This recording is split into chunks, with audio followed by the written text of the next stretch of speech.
Welcome back, everyone, to another pre-season episode here on Scamping with Jay.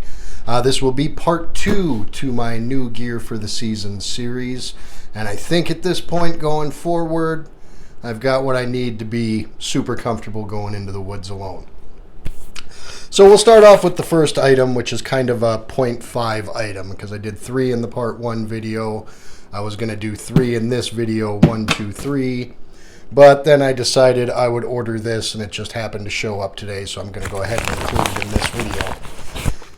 And that is the Hexamine fuel tablets. I went ahead and ordered a box of these.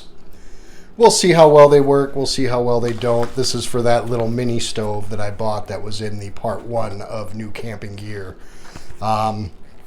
So these are cheap enough, and they're small enough. Hopefully they work well, because I'll just go ahead and continue to use these in that stove if they do. So, moving forward, another small problem I had last year was a lot of the places I go to, you're welcome to collect your own firewood on top of the firewood that they also sell at the place. But the problem I discovered there was holding a flashlight only gave me one arm to drag or carry firewood back to the camp. So for nighttime wood hunting, I went ahead and got me a headlamp.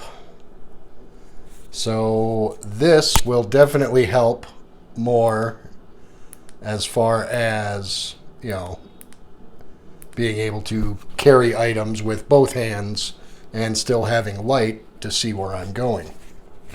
So this is going to be extremely helpful at night when I'm looking for more firewood, because I'm just not done having a campfire yet. Now, these next 2 items kind of go hand in hand with one another. This here I'm not expecting the world out of, but it should do a good enough job for what I need it to do. And what that is just a little tiny shovel. Kind of folds and flexes, and you tighten that down, that'll hold that in place. Then you got this little extension handle here. And a compass in case I'm lost while I'm digging a hole. I can find where I'm going because there's a compass in the handle. And there's a bunch of different ways you can set this item up. You can set it up like this, so you got the pitchfork or whatever on the back and the shovel here. You could spin it this way and tighten it down, and then you just have a little mini shovel. I don't have to dig that big of a hole, but I think when you see this next item, you'll get an idea of how big of a hole I need to dig. Which brings us on to our last item. And that is this item here.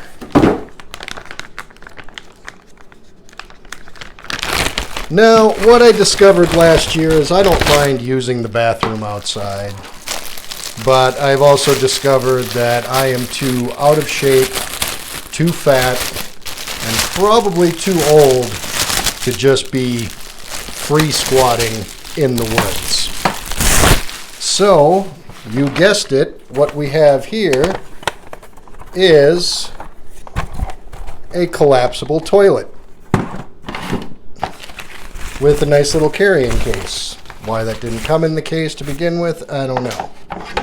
But I've got the bottom here. Just go ahead and slide that all the way down. I don't know if I'll necessarily use the bottom. Unless I cut some type of hole, I'm sure it offers some type of stability. But obviously I want to use the shovel, dig a hole, put this around the hole, use the facilities, and then, take it off, fill the hole back in, and I'm done for the weekend. But this only weighs 2 pounds total for all this plastic here. It's supposed to be able to support up to 300 pounds of weight. I'm not quite there yet. I'm still tipping the scales at about a 230, 235. So I got a few pounds to go before this gets too small for me. So anyway, that'll wrap up this video. And now that I've got all this stuff together, I should have some great camping trips this year. We'll see you next time.